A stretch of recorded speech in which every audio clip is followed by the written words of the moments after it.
दुनिया से ती करे दोस्ती काट का फंद लगाना हो। यहाँ तो दुनिया से ही दोस्ती चल रही है, भक्तों की तो चेकिंग चल रही है और दोस्ती जगत वालों से चल रही है, उनकी कोई चेकिंग नहीं। जाटों की धर्मशाला बनवा दो, जगत वालों से दोस्ती। लोगों के मकान बनवा दो, जिन्होंने उपदेश नहीं ले रखा, जिन्होंने नाम दीक्षा नहीं ले रखी, उनके जा जाके मकान बनाए जा रहे हैं, उनके घरों में राशन डाला जा रहा है। ये दोगला आचरण हमारा परमात्मा नहीं करता, ये काल करवा रहा है, काल। अरे जगत वाले जो अनुपदेशी हैं, शराब पीते हैं, सारे कुकर्म करते हैं, उनके तो लाखों लाखों के मकान बनाए जा रहे हैं फ्री में। और एक भगत बेचारा जब कोई बीमारी की प्रार्थना लगाता है तो कहते हैं 25,000 का पाठ करवा दो, 25,000 का पाठ करवा दो, 2500 की ज्योति करवा दो। ये दोगलापन हमारे गुरुदेव भगवान का है क्या? ये दोगला आदेश हमारे गुरुदेव भगवान देंगे क्या? जगत वाले अनुपदेशी सारे कुकर्म कर रहे, उनके तो 15-15 लाख के, 20-20 लाख के सुदामा के महल बनाए जा रहे हैं। और बेचारा गरीब भगत अपनी बीमारी की प्रार्थना लगाता है तो कहते हैं 25,000 का पाठ करा दो, गुरुजी का आदेश है। भक्तों को लूट रहे हैं और जगत को सेठ बना रहे हैं। गधों को खीर खिलाई जा रही है, गधों को खीर। ये आदेश हमारे गुरुदेव भगवान के नहीं है, ये शैतान के आदेश हैं, ये काल के आदेश हैं। ये गुरुदेव भगवान के परिवार के मनमुखी आदेश हैं काल प्रेरणा से।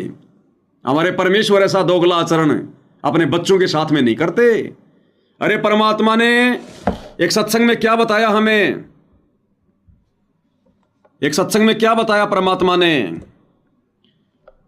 गुरुदेव भगवान कह रहे हैं कि बच्चों, जैसे दो गाय हैं, दो गाय, एक गाय वो है जो दूध देती है, या एक गाय या भैंस वो है जो दूध नहीं देती है। तो अच्छी खुराक कौन से पशु को खिलाई जाएगी? काकड़े, खड़, बिनोले कौन सी भैंस या गाय को खिलाओगे? तो मूर्ख से मूर्ख आदमी भी कहेगा जी उसको खिलाएंगे जो गाय या भैंस दूध देती है। और जो दूध नहीं देती है उसको खुराक तो देंगे, लेकिन वो खुराक नहीं दे सकते जो दूध वाली को देंगे। सुनिए गुरुदेव के मुख कमल से क्या कह रहे हैं परमात्मा। ये सत्संग भाई और बहनों परमात्मा ने इस वर्तमान परीक्षा के समय के लिए किए थे। मालिक को पता था कि तुम्हारे सामने ये सारी धर्म संकट वाली स्थितियां पैदा होंगी और तुमने निर्णय उस समय केवल मेरे सत्संगों से करना है। इसलिए गुरुजी कहते थे कि बच्चों सत्संग ध्यान से सुना करो, ध्यान से।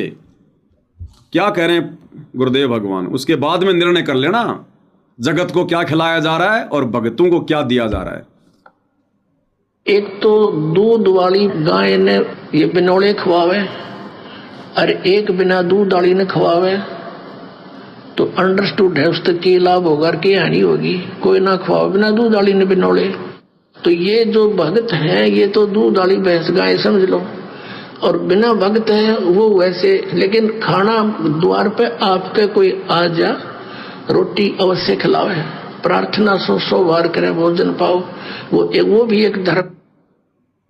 क्लियर कर दिया गुरुदेव ने कि मेरा क्या आदेश होगा आने वाले समय में, जब ये काल 2014 बरवाला कांड के बाद में मेरे नाम की आड़ में मेरे परिवार के माध्यम से प्रपंच फैलाएगा।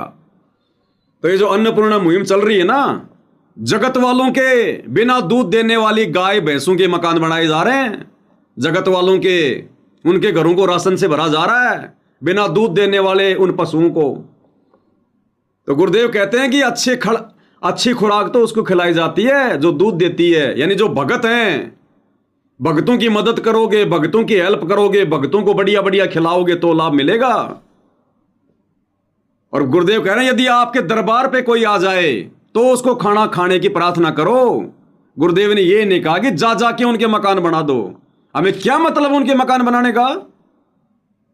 क्या दिक्कत आ गई हमारे को जा जाके हम उनके मकान बनाएंगे? उनको जानते नहीं, उनको पहचानते नहीं, उनके जैसी तो दुनिया भरी है। फिर तुम छांट छांट के क्यों बना रहे हो अपने मिलने जुलने वालों के, अपने रिश्तेदारों के? अन्यथा संत रामपाल जी के 50% भगत झोपड़ियों में रह रहे हैं। बनाओ ना, अगर मकान बनाने का शौक है तो। उन नकली जगत वालों को तो कह रहे हो कि ये परमात्मा के सुदामा का महल बना रहे हैं। वो भगत क्या, फिर वो कंस है क्या? अरे भगत जिन्होंने उपदेश ले रखा है बेचारे गरीबी में भक्ति कर रहे हैं, वो क्या है फिर? वो कंस है क्या? वो जगत वाले तो हो गए भगवान के सुदामा, और भगत बेचारे हो गए कंसाज। ये जा जा के खिलाने के लिए, बनाने के लिए नहीं कहा गुरुदेव ने। अरे घर पे भी आ जाए भगत जी हमारा मकान बना दो, क्यों बना दे भाई? तेरे हाथ नहीं है, तेरे पैर नहीं है, क्यों बना दे हम तेरे मकान? आज से पहले तू कहां रह रहा था? भगवान की भक्ति कर, परमात्मा को रास्ता निकालेगा। परमात्मा तो कहते हैं भगत के लिए कि नाम रटत निर्धन बलो, और टूटी घर की छान। और सुंदर महल किस काम के जहां भक्ति नहीं भगवान? तो सुदामा के महल बनाए जा रहे हैं। जिन घरों में भक्ति नहीं, कोई भगवान नहीं, उनके तो महल बनाए जा रहे हैं। और भगवान कह रहे हैं भक्ति करनी है तो टूटी झोपड़ी में भी हो जाएगी। अगर कोई भगत यदि उपदेश प्राप्त है और गरीब है, टूटी झोपड़ी है, तो भी हमने जाके मकान नहीं बनाने। जबरदस्ती हमारा भार चढ़ेगा। और तुम तो जगत वालों के महल बना रहे हो। काल तुम्हें एडी से चोटी तक दबा रहा है, एडी से चोटी तक। तुम्हारी समझ में नहीं आ रहा ये वर्तमान में हो क्या रहा है। ये तुम्हारी बुद्धि ऑफ कर रखी है काल ने। और जब चोट पड़ेगी तब पता चलेगा हमने कितनी बड़ी बड़ी गलतियां कर दी भक्ति मार्ग पर। भक्तों को तो बेचारों को 25,000 रुपए का पाठ का दंड, और जगत वालों के 15-15 लाख के मकान बना रहे हो तुम। बिल्कुल उल्टा काम कर दिया तुमने। इसलिए भाई और बहनों, हमारी परीक्षा चल रही है, नीर खीर का निबेरा हो रहा है। हिसार जेल में बैठ के भगवान यही देख रहा है कि ये कितने नीचे गिर सकते हैं, काल कितना नीचे गिरा सकता है।